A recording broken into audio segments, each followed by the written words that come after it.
New year, excited to have Dr. Brent Wallis back. Dr. B from People's Health. January, of course, marks a fresh start, and for a lot of people means it's time to get working on a New Year's resolutions. A lot of people focus on diet and exercise, but you might be wondering what doctor recommends for the new year, whether you're young or old. Listen to what Dr. Brent Wallis has to say from People's Health as he joins us to discuss his top resolution for 2021. Welcome back, Dr. B. Good to talk to you, and Happy New Year. Thanks, Tommy. Happy New Year to you, too. So your number one resolution is what? It is to get your annual exam and your screenings done. Of what type and variety?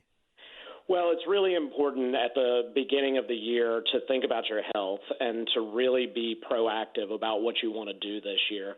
And so that's why I really think the most important thing to do is call your PCP and schedule your annual exam. And that way you can kind of set up a course for what's going to happen this year. And what's really important is to include those preventative screenings that we need to do really every year on you to try to prevent illness. It's really important because if we can catch a diagnosis earlier, then it means that we can treat you earlier, and usually that results in a better outcome. And one of the things I've really been looking at a lot lately, especially with everything going on in the world, is cancer, and how we detect cancer is usually through screening.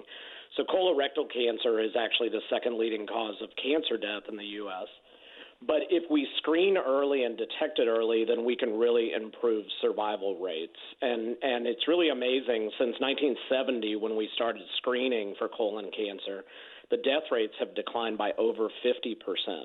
And really that's largely due to just that increased screening, because when you find cancer early, the 5-year survival rate is really over 90%. So it's really important to make sure you get those routine screenings done. Well, why is it so much more important this year? I guess the pandemic? Yeah, the pandemic is, as we know, it's really changed everything. And so what a lot of people have done is they've either postponed or even completely avoided going to their medical appointments. And we see that every day. There was a study in JAMA recently that actually looked at new diagnoses for the 6 most common cancer types. And during the pandemic, those diagnoses being made has dropped by half. So 50% less diagnosis of cancer. And we know that cancer doesn't just go away. It's still around. It's just that we're not identifying it. And so the National Cancer Institute has been looking and seeing what the impact of the pandemic could be. And they're estimating that probably over 10,000 additional deaths could happen from breast and colon cancer over the next decade, simply because people are not coming in to get screened. And that could be even worse if this continues much longer into 2021. So you have to really remember that something like cancer doesn't stop just because you're not going to the doctor. You still need to go and talk to your doctor about those screenings. And so, some of the people don't like the procedures, et cetera, but if you delay, you could be looking at some trouble. Yeah, I mean, what's great about medicine today is as we find things, we've got all sorts of new treatments that we can do, and those treatments are much more effective when we find diagnoses much earlier. If you delay and something like cancer is found later in the course, then it's a lot harder to treat and cure it. So I know that people get pretty stressed out about preventative screenings, but they are extremely important. And even though you may feel completely fine and healthy and you say, I don't really need to go to the doctor, that's why it's so important to actually go and get that annual checkup with your primary care physician. What kind of screenings do we need to get each year? Well, it's different for everybody, and you should definitely talk to your doctor about which ones are on your list. In particular, family history or other risk factors like smoking, for example, can change some of the things that we screen for. But almost everyone really should be screened for cholesterol, and that's really to check for developing heart disease. All women should be screened for breast cancer, and usually for osteoporosis as well. That checks their bone density and helps prevent fractures as you get older. Everyone should also be checked for glaucoma. Glaucoma can lead to blindness, and so eye exams are very important as you get older. And then, like I was mentioning, colon cancer screening is extremely important because, again, if we identify the disease early, then we can treat it better. And maybe you can get more than one done in one trip? Yeah, sometimes. Some of the screening tests are done through blood work, and so if you go to see your physician, a lot of times they can screen for a few things at once. We obviously check blood pressure every time you come to your visit, and so that's something we use to screen for any sort of heart disease and actually to help prevent stroke later in life as well. So a lot of these can be bundled together. A few of them, though, that are procedural may have to be scheduled separately. Can some be done virtually? Yeah, that's actually, something I think we're learning a lot more about. It used to be that that really you had to go to the doctor to have all of these tests done, to talk with your physician. But with the increased use of telemedicine now, some of these can actually be performed, either via telemedicine or the physician can provide something to you in your home to check. So a really good example of that is colon cancer screening in particular. We have a couple of tools we can use. We have one that's called Cologuard and another one that is called fecal occult blood testing. And those two tests are performed in your home, and then you provide the kit back to either a lab or to your physician's office. We can then read it and tell you if you need to have additional testing done and everything. The other thing that's real nice is after you've had all the screenings done, a lot of times doctors would have you come back in to discuss your test results, and we really don't need to do that. We can talk to you over the phone about those, or we can do a telemedicine visit now to actually go over all of those results and talk to you about the risk that we think we may have found.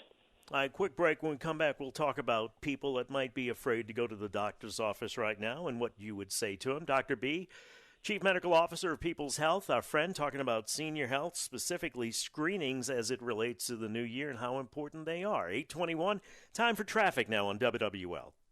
Tommy Tucker, WWL, talking to Dr. B, Dr. Brent Wallis from People's Health, our friend, Chief Medical Officer of People's Health.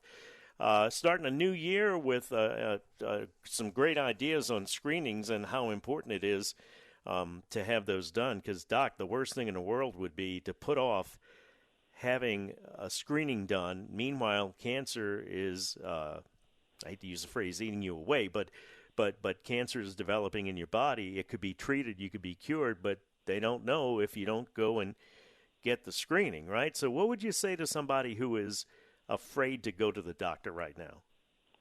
Well, it's completely understandable, and I know I've talked to a lot of patients who have that fear, and so you have to keep a couple of things in mind. Number one is that most physicians are offering telemedicine visits, like I had mentioned before. Mm-hmm. And so if you're really worried but you need to talk to your physician, then that may be an alternative to kind of set the stage and talk with them about some of the things that are going on with you. But in many instances, we do need to see you. There are some things we can't do virtually. We can't check blood pressures, over an internet connection, and we can't listen to your heart and do some of the things on our physical exam. And so what I say to people is, keep this in mind.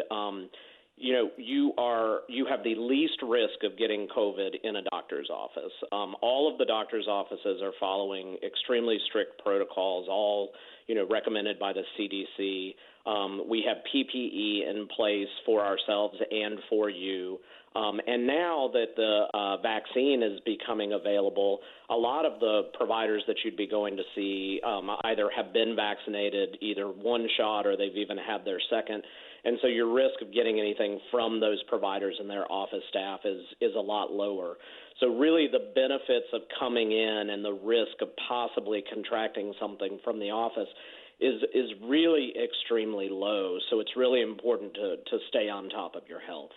And on the other side, you got the benefits of knowing you're healthy or fixing whatever's wrong. You get out of something what you put in, right? So what are some of the things maybe we should do to plan before a doctor's visit? Is there some preparation we can do? Yeah, definitely. There's a couple of things to do just so that your annual wellness goes really well, and probably it starts with getting there on time. We really appreciate that, and it helps make sure that we have enough time to address any of the concerns you have.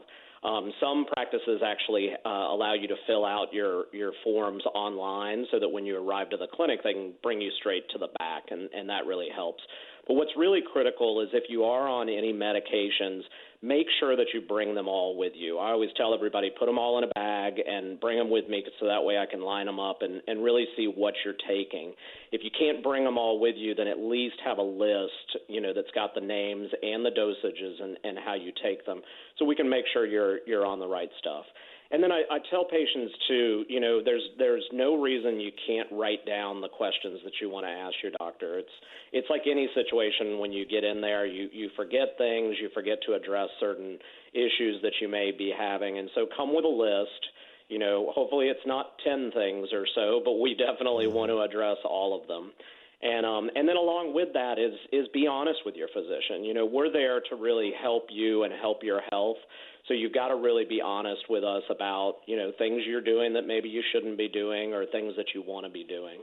And then the last thing that I'd tell people, too, is sometimes we start talking and we talk in medical speak and it can be hard to understand stuff. So ask us to stop or ask us for additional information or pamphlets or videos or other ways that we can explain things to you. Because what's critical is that you walk out of that annual wellness visit really understanding your health and feeling better about what you're going to do for the year to come. That's a great reminder for me because a lot of times I walk out and I forget. Thank you, Dr. B. Very helpful information. We'll talk to you next week. All right. Thanks, Tommy. Talk to you soon. You bet. Appreciate your time. You can find out more about People's Health by going to peopleshealth.com. You can call 866-687-7335 or follow People's Health on Facebook, Twitter, and Instagram. 8:30, time for WWL First News. And for that, we go to Dave Cohen.